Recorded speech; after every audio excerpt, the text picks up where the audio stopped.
takut suruh istighfar, gimana sih lo? Lo berani ngomong, berani kalau lo masuk sini coba.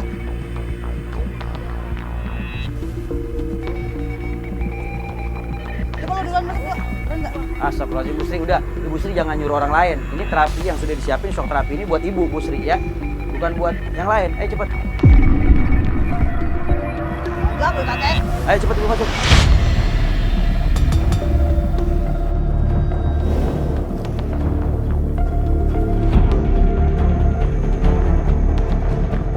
Udah ibu sekarang di situ aja ya. Ustaz, Bismillahirrahmanirrahim. udah apa sih, Tat?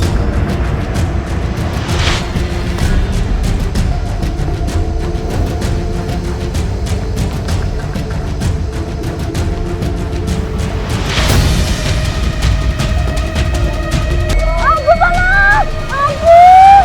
Ampun banget! Ampun, Pak Ustaz! Ampun! Ampun! Aduh, aduh, Ampun aduh. banget, Pak Ustaz! Ampun banget, Pak Ustaz!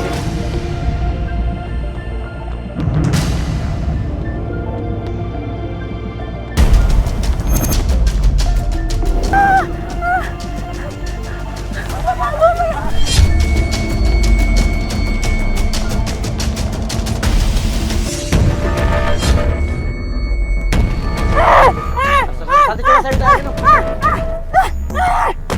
Panas! Panas! Panas!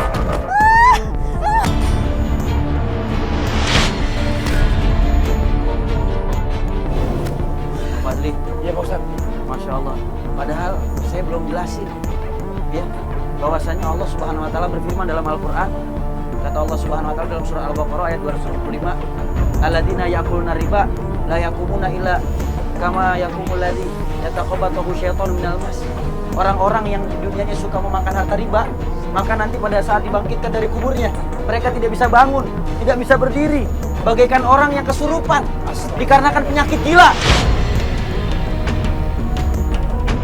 Astagfirullahaladzim. Dan tadi kita lihat Bu Sri, dia nggak bisa berdiri, ya, dia kayak orang kesurupan. Astagfirullahaladzim, ya. Bu Sri, Diajak ngomong. Bu Sri, Diajak ngomong Sarah. Bu Sri, astagfirullahaladzim, boleh diangkat kepalanya? Tekapin. Kepalanya tekapin. Astagfirullahaladzim, Bu. Bu Sri, dibuka matanya. Astagfirullahaladzim. Ibu kenapa, Bu? Bu, Panas! kok ibu kayak orang kesurupan? Panas! Gue mata saya blank, nggak jelas gini. Astagfirullahaladzim. Ya Allah. Sekarang ibu bisa ngerasain kan bagaimana Allah kasih azab orang-orang yang suka makan harta riba. Astagfirullah. Ini baru di dunia, Bu. Ibu masih mau makan harta riba lagi. Ini baru di dunia, Bu. Allah udah perlihatkan seperti ini. Belum nanti pada saat dibangkitkan dari kubur. Astagfirullahaladzim. Ibu nyesel dengan perbuatan ibu. Masih mau menzolimin orang lain, Bu. Bahkan ibu sampai mengambil keuntungannya 50%. Orang yang lagi kesulitan harusnya ditolong, diberikan pinjaman, bukan malah semakin dihimpit, semakin dizolimin. Astagfirullahaladzim. Ya Allah. Ya Fatih, Iya Pak Ustadz. pelajaran ini kayaknya cukup buat Bu Sri. Iya Pak Ustadz. Saya kasih yang lihat keadaannya. Ya coba Pak Santri boleh dibantu ya, buat dibawa Ayo, istirahatnya. iya Sarah di bawah ya. Ayo. Astagfirullahaladzim. Ayo. Astagfirullahaladzim. Ayo di bawah. Ayo.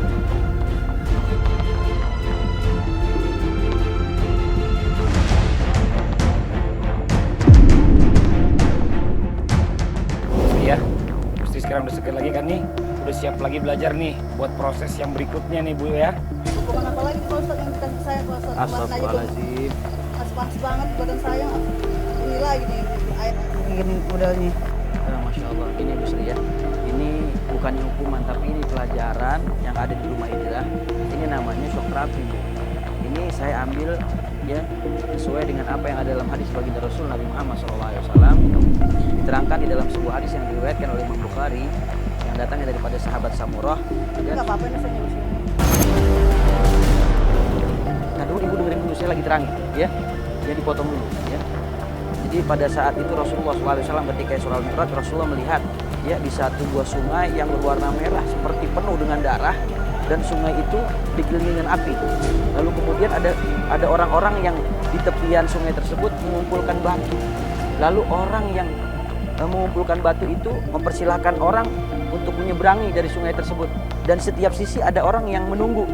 Dan ketika sampai di sisi, maka dimasukkanlah, dijejelkan batu-batu itu ke dalam mulut orang tersebut. Lalu dia berenang lagi ke sana. Ketika sampai di tepian, di sana ada orang lagi yang mempersiapkan batu-batu tersebut, dimasukkan lagi, dijejelin lagi batu itu ya ke dalam mulut orang tersebut. Terus nggak ada henti-hentinya. Dan pada saat itu Rasulullah bertanya kepada malaikat Jibril, siapa itu ya Jibril? Kata malaikat Jibril, ya Rasulullah, itu adalah orang-orang yang di dunianya akil riba, suka makan hartanya.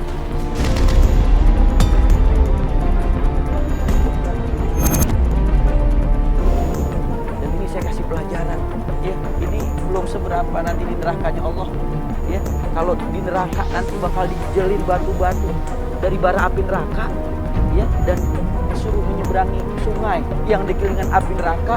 Ini ibu saya suruh jalan di sini, ya ibu saya siapin untuk bawa batu, ya ayo silakan ibu turun. Ya boleh Bapak Dik.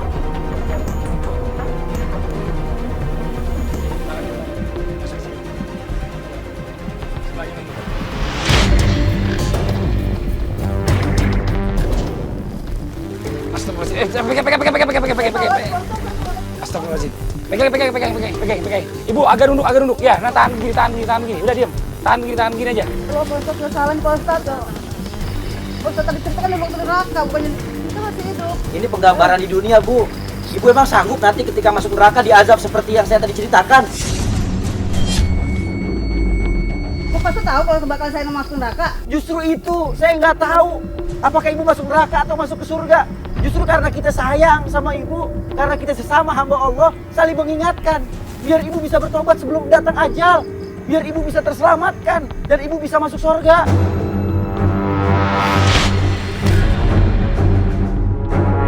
Santri, Idrus, Dul, bosin obornya. Pak Ustadz, kalau gitu saya langsung nunggu di sebelah sana aja ya. Iya Bapak di tunggu sana Bapak di.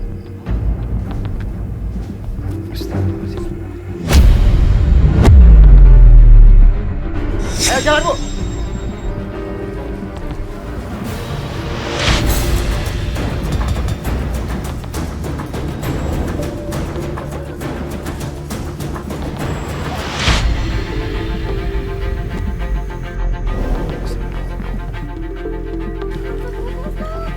Jalan Bu, kesini Bu, ayo Bu. Ibu sini Bu. Ibu diri. Awas ibu, ibu diri. Astagfirullahaladzim. Ayo berdiri. Ayo Bu. Astagfirullahaladzim. Ayo jalan lagi sana Bu.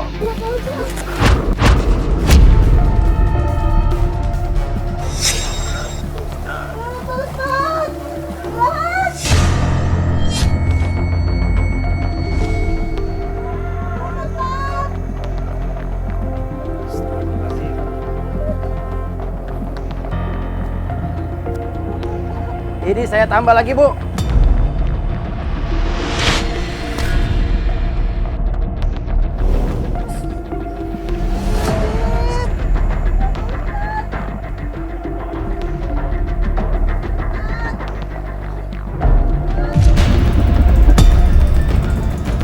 Balik lagi Bu. Ibu balik Bu. Ibu balik Bu. Mampun Pak Ustadz.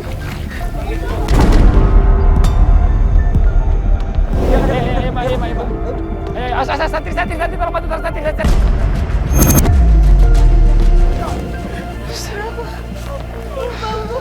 Ampun Pak Ustadz. Udah Pak Ustadz.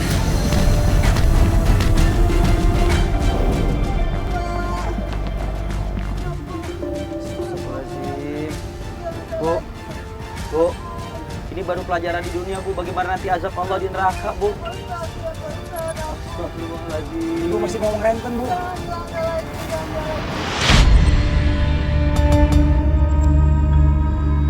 Tadi Ibu tanya sama saya, emangnya saya tahu Ibu masuk neraka atau masuk surga? Bu, Rasulullah udah ngingetin kita Bu. Kata Rasulullah, tidak akan berkumpul dalam diri seorang antara iman dan kemaksiatan.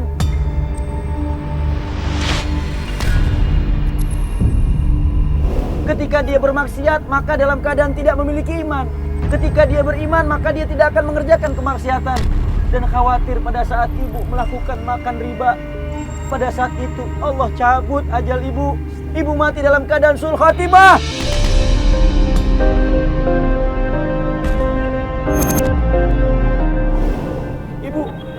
Ibu ingat, saya pernah dengar sama dari tante ibu bahwa ibu pernah masuk penjara gara-gara nagih sampai nyilet orang. Bener bu? Astagfirullahaladzim. Bener bu? Apanya yang ibu silet bu? Mukanya, ya Allah. Allahu Akbar. Ibu telah melakukan perbuatan yang sangat dimurka Allah, Bu. Ibu tahu memakan harta riba itu termasuk salah satu daripada perbuatan dosa besar.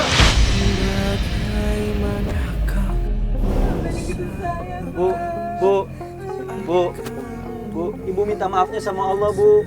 Istighfarnya sama Allah, Bu. Mohon ampunnya sama Allah, Bu.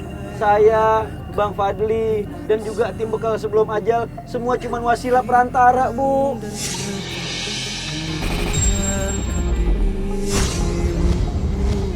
Alhamdulillahirrabbilalamin.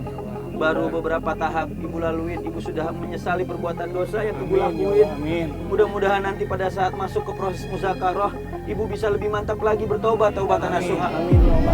Amin. Rabbal alamin. Sarah, Santri-santri ganti baju ya. Yuk. Jangan lupa dikasih teh hangat ya, Iya. biar badannya hangat ya.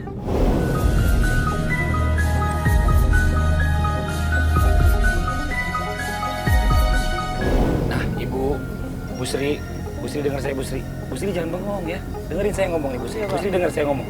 Jangan lupa. Bu Sri ini kita masuk lagi proses yang terakhir ya.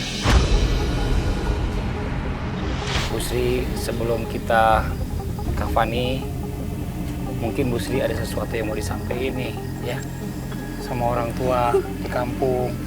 Bu Sri kapan terakhir balik ke kampung? Bulan kemarin, Pak. Gimana keadaan orang tua di sana? Alhamdulillah, Pak. Hah? Lagi sakit, Pak. Lagi sakit. Terus sekarang Ibu, Bu Sri tahu nggak keadaan orang tua Bu Sri sekarang kayak gimana? Ya, Pak.